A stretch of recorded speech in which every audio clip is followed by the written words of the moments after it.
Assalamualaikum warahmatullahi wabarakatuh. Selamat siang.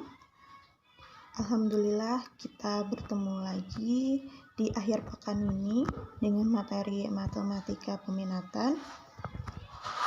Nah, untuk sebelum kita mulai pembelajaran, silakan berdoa terlebih dahulu agar pembelajaran kita hari ini bisa berjalan dengan lancar.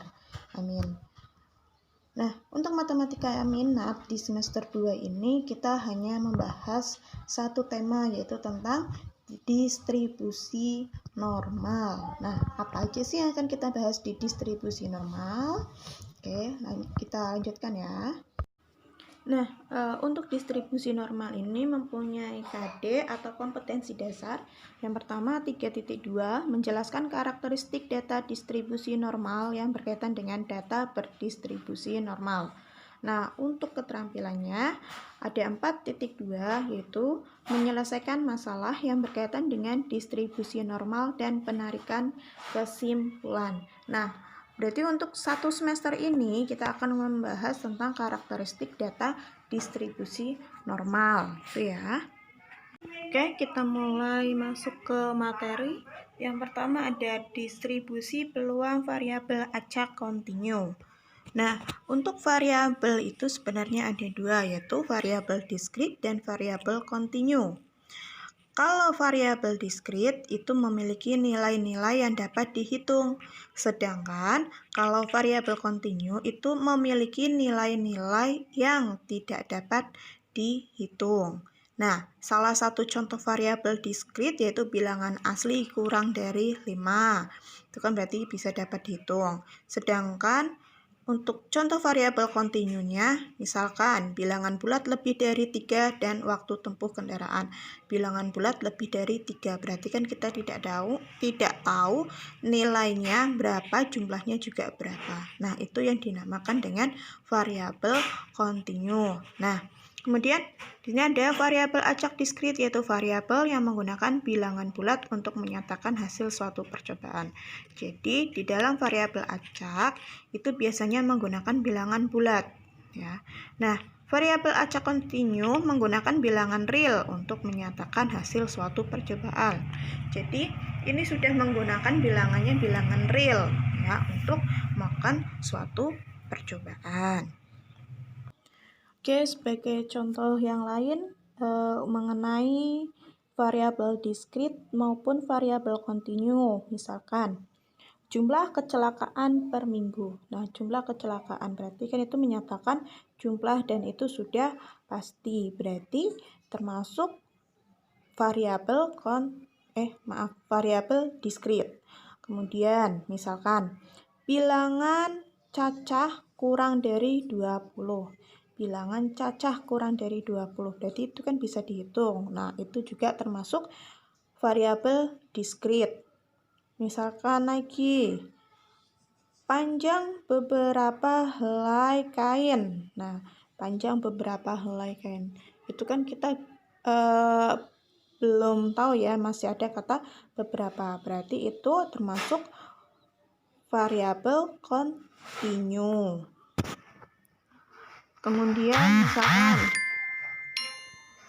jumlah kesalahan pengetikan. Nah, kesalahan pengetikan berarti termasuk variabel diskrit karena itu bisa dihitung.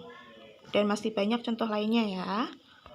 Nah, untuk variabel acak kontinu itu diperoleh dari hasil mengukur dan nilainya berupa bilangan real. Berarti ini dari hasil percobaan, terus diukur, terus mempunyai data. Nah, data itu dinamakan data bilangan real. Kemudian, nilai-nilai variabel acak kontinu jika digambarkan pada garis interval berupa deretan titik-titik yang saling tersambung membentuk sebuah garis.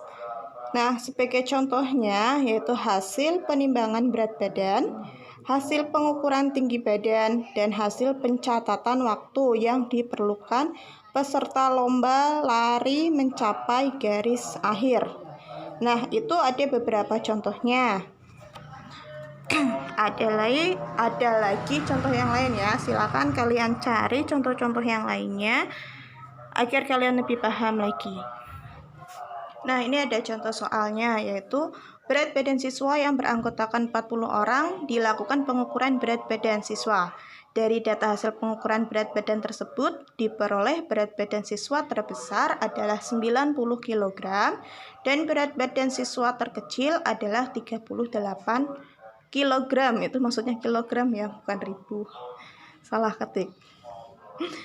Tentukan variabel acak yang menyatakan hasil pengukuran berat badan tersebut. Nah, dari contoh soal tersebut kita tahu bahwa bahwa berat badan terbesar atau terberat yaitu 90 dan yang terkecil yaitu 38. Nah, untuk alternatif penyelesaiannya seperti yang tadi saya katakan, yang terbesar berat badan siswa yang terbesar yaitu 90 kg dan berat badan siswa terkecil adalah 38 kg. Nah, kemudian jika berat badan siswa dinyatakan dalam T, berarti berat badannya itu dinyatakan dalam T. Berarti nilainya T lebih dari sama dengan 38 dan T kurang dari sama dengan 90. Kemudian variabel acak T menyatakan tinggi badan siswa. Maaf, itu bukan tinggi badan ya, berat badan maksudnya. Maka T sama dengan T sedemikian hingga T lebih dari sama dengan 38 dan T kurang dari sama dengan 90. Oke, sampai di sini ada yang mau ditanyakan?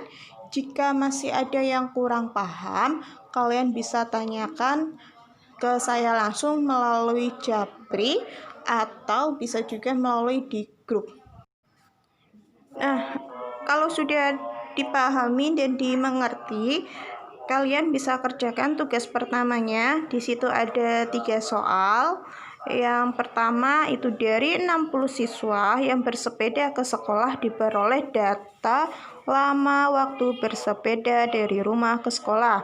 Siswa tersebut bersepeda dari rumah sampai sekolah dalam waktu 8 menit dan siswa terjauh bersepeda selama 22 menit. Tentukan variabel acak yang menyatakan lama waktu siswa bersepeda dari rumah ke sekolah. Berarti itu juga caranya sama ya, seperti contoh yang tadi. Terlama sama tercepat kalian tentukan terlebih dahulu, kemudian variabelnya kalian bentuk ke dalam T. Nah, silakan kalian kerjakan di kertas folio jika kalian ingin mengumpulkan secara offline, atau kalian juga bisa kerjakan di buku tugas kalian atau di buku catatan kalian, kemudian difotokan dan terakhir diupload ke GC. Oke, sampai di sini bisa dipahami. Semoga bisa dipahami ya. Kalau misalkan memang belum paham, silakan hubungin saya. Oke, saya akhiri. Wassalamualaikum warahmatullahi wabarakatuh.